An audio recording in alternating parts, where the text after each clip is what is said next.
This is Case Encounters, a journey into the true medical mysteries solved by pathologists. Like Bill Brooks, an everyday man who had a secret even he didn't know he was hiding.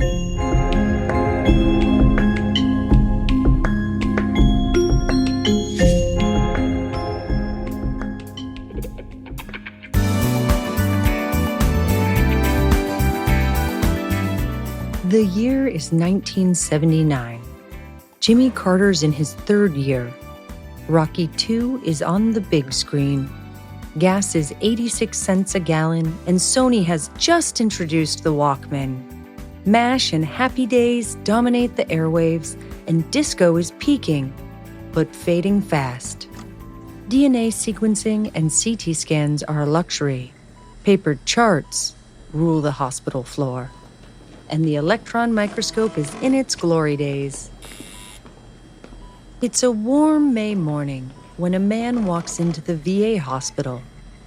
It's been weeks since Bill Brooks started noticing weight loss, abdominal pain, the skin on his hands peeling, and pain in his legs that made it difficult for him to get up out of a chair. Mr. Brooks, I'm Dr. Cochrane. What brings you in today? Morning, Dr. Cochrane. I'm not sure, but something's just not right. I don't usually come into the city, but I've been pretty sick. My legs feel like dead weight. Hurts to stand, hurts worse to walk. So, when did this start? About a month or so ago. I thought it was just the heat or some kind of bug, but it won't let go and it seems to be getting worse. Any numbness or tingling? Any pain anywhere else? Yeah, my hands and feet. Feels like they're asleep all the time. Sometimes they burn. Sometimes I can't even tell if I'm holding my coffee. Have you noticed any other changes? How's your appetite? I'm barely eating. Lost about 10 pounds. And look, my palms are peeling like I got sunburned. My feet, too. Okay, I'd like to run some labs. Might be something metabolic, could be a deficiency. We'll have a look and see what's happening. The skin on his palms is cracked and flaking. His grip is weak. His usually rigid posture is slumped. This isn't just fatigue or the heat. Something else was happening to Bill Brooks.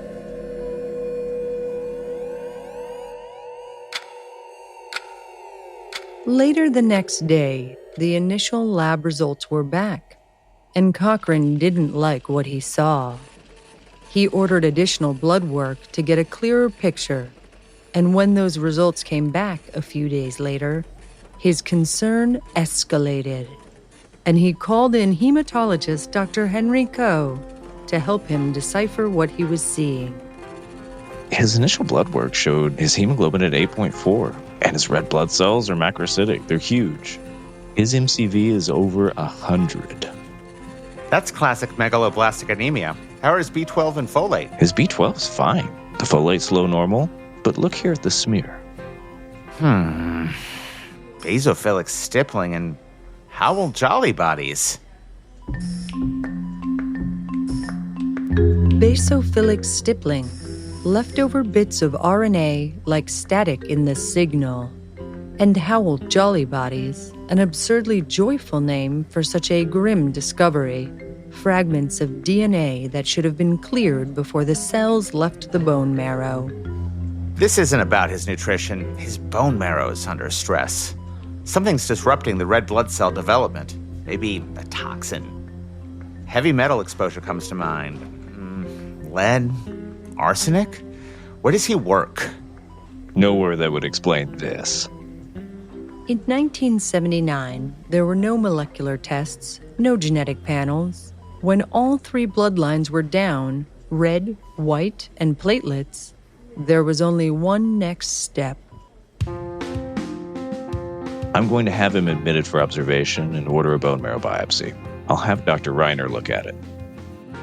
The biopsy results arrived in the pathology lab a few days later, where we find Dr. Eve Reiner, who, in 1979, stood out simply by being there. She was methodical, unassuming, one of the few women in a field dominated by men. She wasn't looking for recognition. She was looking for truth. The air was cooler here than the rest of the hospital. Still, quiet, just the low hum of machines. Sometimes, Dr. Reiner could barely tell if another human was on the floor. She was already at the microscope when Dr. Cochrane arrived. She didn't look up. She didn't need to. Didn't mean to interrupt, Dr. Reiner. Just curious. This case, something feels off. And with good cause this time. I had a feeling that you'd have something interesting for me. What's happening under there? The marrow's hypercellular, way more crowded than it should be. I'm seeing erythroid hyperplasia, too many immature red cell precursors, all clustered together. But here's the thing, they're not maturing properly. So, megaloblastosis? Exactly. And the cells are oversized. The nuclei look off, some with fragments, others trying to divide, but like they're stuck mid-process. It's really disorganized. Like they started building and then lost the blueprint halfway through. Really? What is happening to Mr. Brooks? I'm also seeing abnormal DNA stuck between two nuclei, and a nucleus that's literally breaking apart. They look damaged, rushed, like chaos. These cells are supposed to be more uniform, predictable, designed to carry oxygen through the body. Toxic? That's where I'm leaning. The nuclear envelope looks disrupted, like something's interfering with the DNA synthesis itself. I want to take a closer look with some deeper resolution. I'll prep it for the SEM. SEM, the Scanning Electron Microscope, one of the latest breakthroughs in medical technology. A hulking machine the size of a refrigerator, weighing over 1,000 pounds. The SEM used electrons, not light, to create high-resolution images of the cell's surface. Paired with X-ray analysis, it revealed not just what the cells looked like, but what they were made of. It couldn't give her the answer, but it showed her where to look. The rest was up to her sharp eye and near total recall of cellular behavior. The challenge? Where this analysis would take hours today, in 1979, results would add days to the already lengthy process of reaching a diagnosis for Mr. Brooks.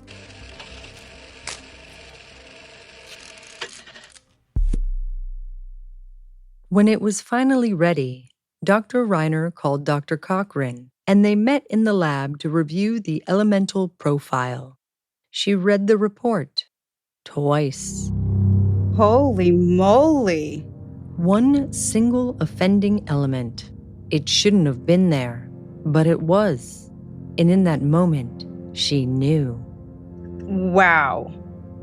Element 33. Arsenic? Are you sure?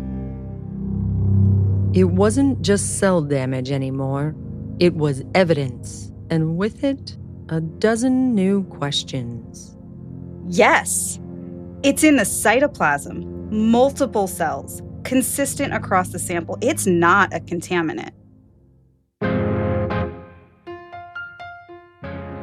There it was, the pattern behind the chaos. And it wasn't just traces.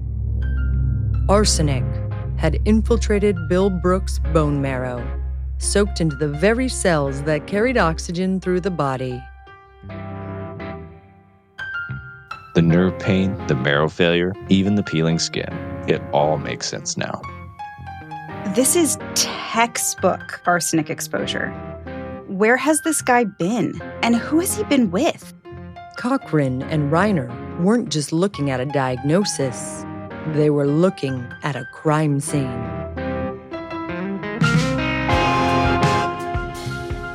Bill Brooks hadn't fallen ill by accident. Something or someone had poisoned him.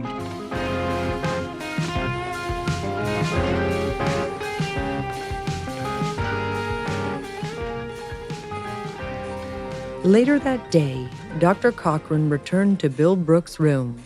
The treatment plan wouldn't be nearly as difficult to swallow as his diagnosis. How are you feeling, Bill? Still the same, Dr. Cochrane. Maybe a bit better. I've mostly been sleeping when I can get comfortable. Okay, Bill. Have you been around anything out of the ordinary in the past few months? Pesticides? Contaminated water? Old medications? Has anyone given you anything?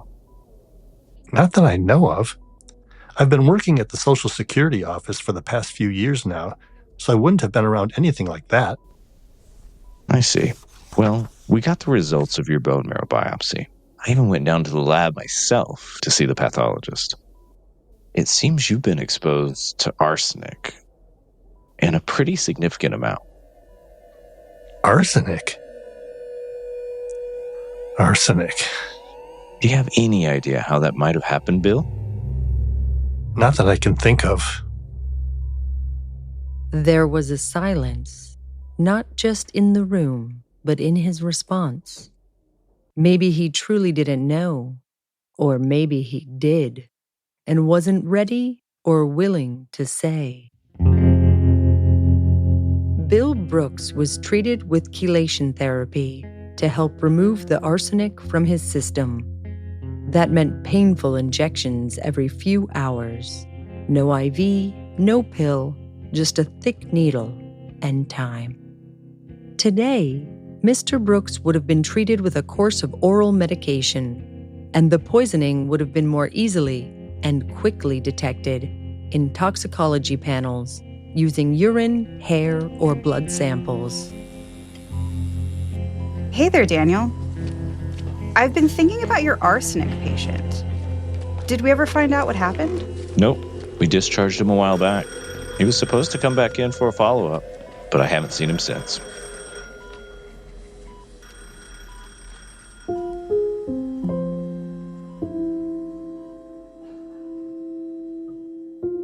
Bill Brooks returned to his daily life at the Social Security office. He never visited the VA hospital again. Sometimes the body tells a story the patient can't or won't.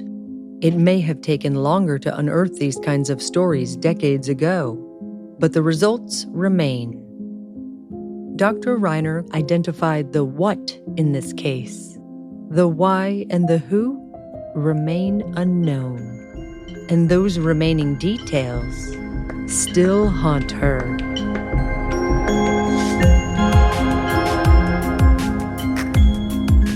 You've been listening to Case Encounters. This story is inspired by a true medical mystery solved through collaboration, curiosity, and a pathologist. Names and locations are fictitious. Until next time, stay curious. The voices you just heard are those of real pathologists, the people who work long days and even longer weeks to solve medical mysteries big and small. To learn more about the work pathologists do for patients, visit yourpathologist.org. For a full list of the pathologists featured in this episode and those who advised the creation of this story, please visit the show notes. Case Encounters is a production of the College of American Pathologists with creative support from StudioNorth. Produced and directed by Natalie Gregory. Sound design, editing, and original music by Jake Sorgan. Written by Paige Freeborn for StudioNorth.